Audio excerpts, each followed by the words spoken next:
Hey guys, Thomas the Genie here, aka Mustached, and I'm here to review the series Peacemaker. If you end up enjoying this full review, then please feel free to like, comment, and subscribe. Also make sure to check out those links in the description. One will head over to my Discord, second to my Patreon, third to my PayPal. Any donations are greatly appreciated and help support me and the channel. And with that, shilling will be reminded at the end of the review. So, let's get into the series of Peacemaker, Season 1. So, you might be wondering, why am I reviewing this show this late? Particularly, I did see the show a little bit after it aired, but I did take my time to digest the 8 or 9 episode, I forget which one it is, but it's a very short season of Peacemaker. And I think that spells out every issue that I have with this show. Because I've seen short seasoned shows before, and none of them have been good so far as far as the ones I've seen. And Peacemaker is no exception. And I've seen some reactions of Peacemaker, of people reacting to Peacemaker, I should say. People who laugh at all the jokes and all that blah. I don't care. I'm here to be as objective as possible while inserting some subjective things that I'll say about it here and there, but I'll point out when I'm being subjective, of course. But I am here to be as objective as possible. So, with that out of the way, we have to talk about the intro, the first episode, in which they try to explain off the survivability of Peacemaker. And that, to me, already sent me a red flag about this entire show. Because, again, if you don't remember, in The Suicide Squad, Peacemaker and attempted to shoot, what's his name, I don't even remember his name now, but it doesn't matter. Point being is that Peacemaker got shot in the process here. That shot, in particular, would have killed an average person, and let me be crystal clear that he was not wearing any of the helmets that have any of the significant powers, and that bullet went right in his neck, if anywhere else. A bullet that would kill. And yet, he survives, because apparently this character was so successful when the movie dropped that they were like, hey, we have to... He's apparently, like, the most successful actor / anti-hero in this movie, so let's make a show. And they already fucked it up by having him get shot in that way. Just saying it crystal clear. Now, I do want to point out that this is written by James Gunn, and the reason I'm pointing that out is because I've heard that a lot of people like James Gunn's work, and I do too, when it came to, like, say, the Guardians of the Galaxy and stuff like that, and that's, like, his most noted thing that I can think of immediately off the top of my head. I'm sure he has other stuff. But that's, like, what I most know him from, is Guardians of the Galaxy. Before then, I can't really say for sure, off the top of my head or whatever.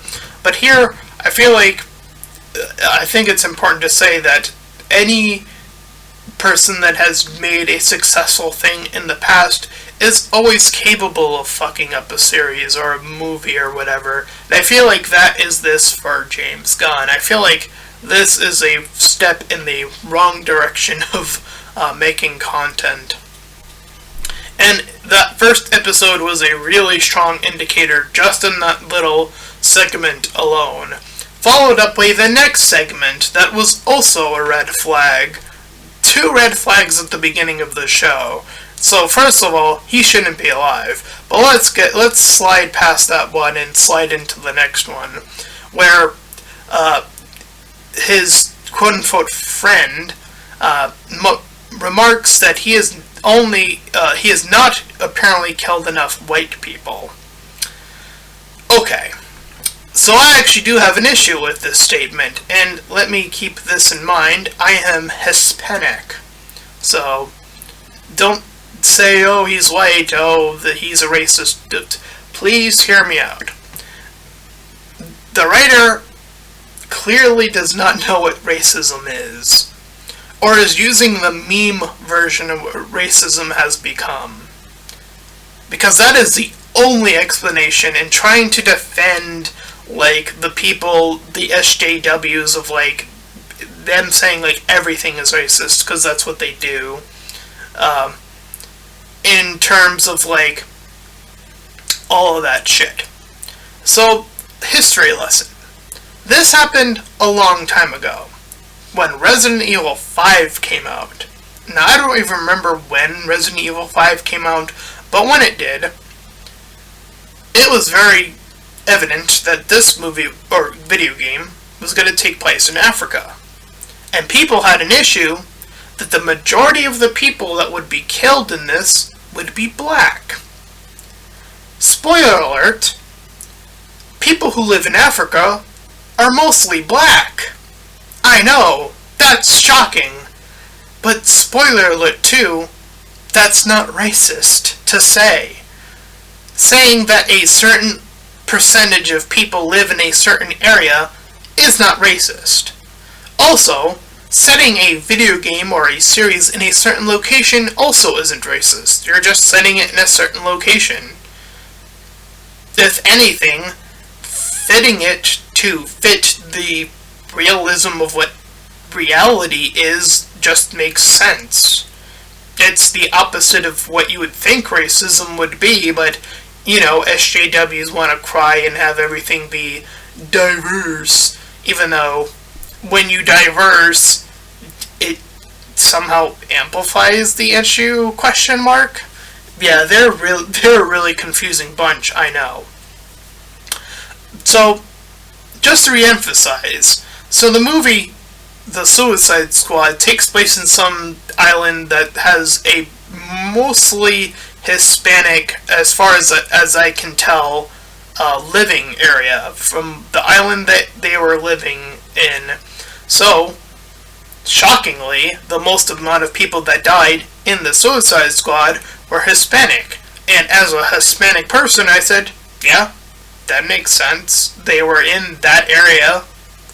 So yeah, most of the people who unfortunately died happened to be Hispanic. Or maybe there were some tourists thrown in there just to be like, no, we're not, no, just like Resident Evil 5, no, we're not racist, we'll throw in some tourists that are white, and please don't call us racist. We'll even give you this beautiful black co-op partner named Sheva in Resident Evil 5. She's so beautiful, so attractive, so much more attractive than the lady Dimitrescu.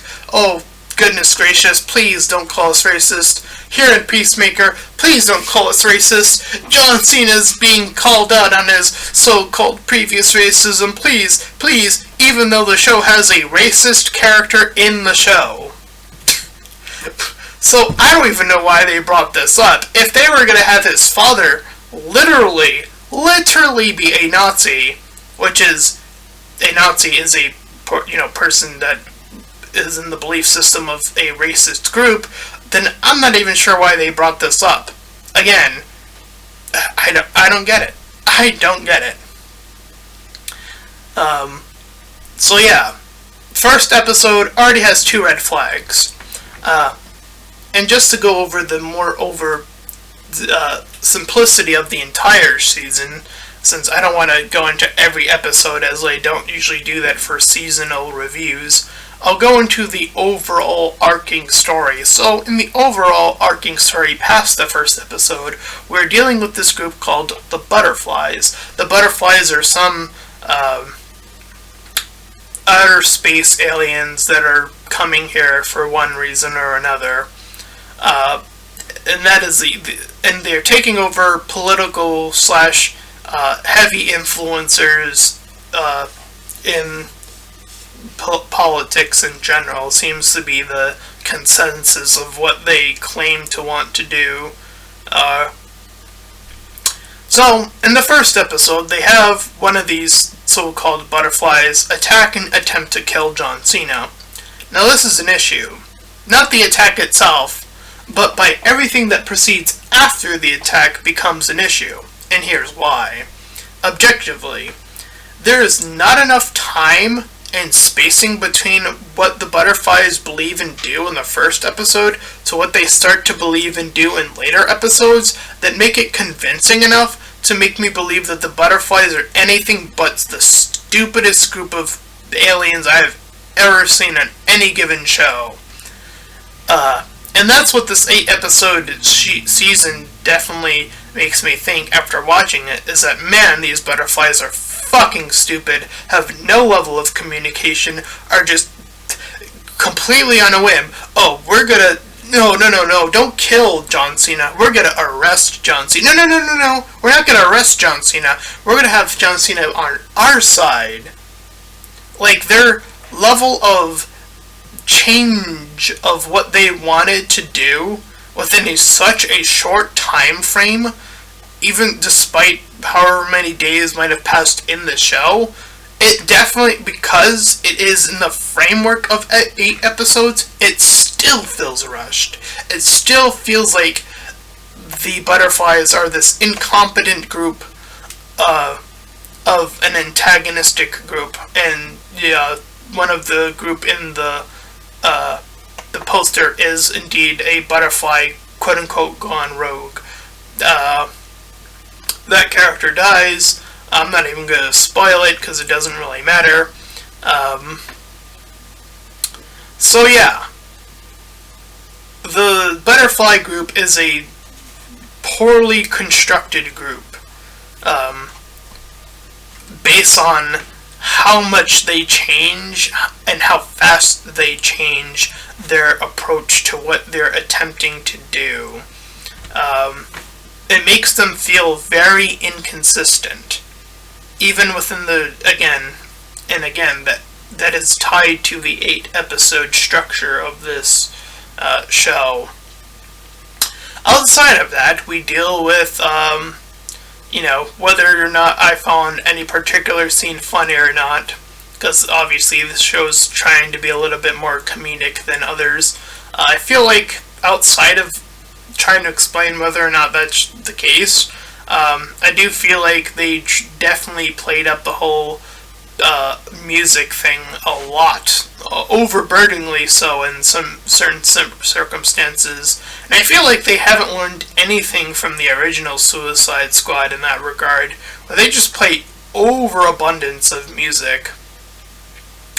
And I almost feel like, and I could be wrong about this is me being subjective here for a second, I feel as if more and more people who are making content like this are forcing music into stuff and buying these music products into stuff to stop getting people to try to react on YouTube. I feel like that's the case, because, again, YouTube being as heavy copywritten as it is, especially towards music, so, again, I feel like that is like the antithesis to a attempt to counterattack reactors on YouTube, most specifically. I mean, that is just a theory, and a subjective theory at that. So, I could be entirely wrong that that's what's happening here, but, again, it definitely feels that way at times, in terms of just how much music is in every episode of this show as well. So yeah, the butterflies are stupid, and our main group is wonky, and they're making mistakes along the way, and blah blah blah, and that's all. I think the incompetence doesn't balance out the incompetence, unfortunately. I mean, when you have, because, like, Peacemaker and Vigilante, as he is known in the show, these two incompetent goofballs are geared up and tied to the female on the left. I don't even remember her name, honestly, but she's like attempting to be the serious character in the show, or as serious as they can possibly conceive the show to be, which I think this show definitely desperately needed, to attempt to balance out the stupidity. In that regard, I'd probably say that she's the best written character in that regard. But everything else falls kind of blandly, or if it doesn't fall blandly, it definitely falls like kind of meh at most to me. The woman on the right is Amanda Waller's daughter. She's also a lesbian. They make that very clear early on. Not trying to hide anything there. I think she's the second best character in terms of that, sort of like the hopeful character, but she's got something going on with Waller, and you know, we're choosing when to reveal whatever she is. I don't know how they're going to continue on going about doing that, because that's on the assumption that they're doing a season 2 of Peacemaker for whatever reason. And yeah, so I would say comparably, but not so surprisingly, that the females are written better than the males in this show, which I'm actually going to say I'm not surprised. Because there was already the whole, where like this already feels like an SJ sliding towards SJW thing. It feels like, well, yeah, of course the females are going to be written than all of the male characters. And the one male character that starts to become interesting, the one butterfly who's like, you know, standing against the others, dies, so his insignificance suddenly becomes like, oh, well, there goes that potential, I guess. So yeah.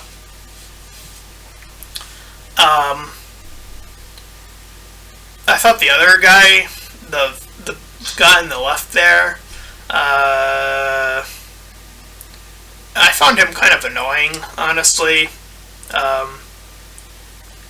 I don't really have much else to say in a general, broad sense in that regard to him. They try to give him like a little moment at the end where like he's like complaining because like he keeps being mocked throughout the show by John Cena's character, and I mean, I think the actor's good. I mean, he tried his best for what they were attempting to go for. I just think the material he was given wasn't all that compelling. Because he was like talking about like why he dyed his beard or whatever, and I don't know. As soon as he said that alone, I was like, the emotional grip is more so on his acting than the writing. Right out of the gate of saying something about his hair being red or whatever. So yeah, that's what I think about the crew / cast of Peacemaker. And again, the character work is shoddy in the male regard and a little bit proportionally better for the females, the two females in the poster there. So, I don't know. I feel like if they were to do a season 2, I think the two course corrections would obviously be, one, make an interesting villain. Because I think they deal with the Nazi group by the end, question mark? I think they deal with his dad, right? I don't even remember. Yeah, like the secondary group, because outside of the butterflies, they comprise the Nazi group in the jail cells, with John Cena's father and his fellow Nazis and whatnot. and like they start to interfere with Peacemaker, and I want to say some of them get wrecked somehow. I'm already forgetting that part of the show, honestly, like what they did with those characters. Yeah, and I feel like, if you wanted to have like that racist group, which again, I have no issue with them being in the show as an antagonist, obviously. I feel like they didn't really do anything though. It's like, oh, you're setting up this big Nazi group, and then all of a sudden they're just gone in a few episodes.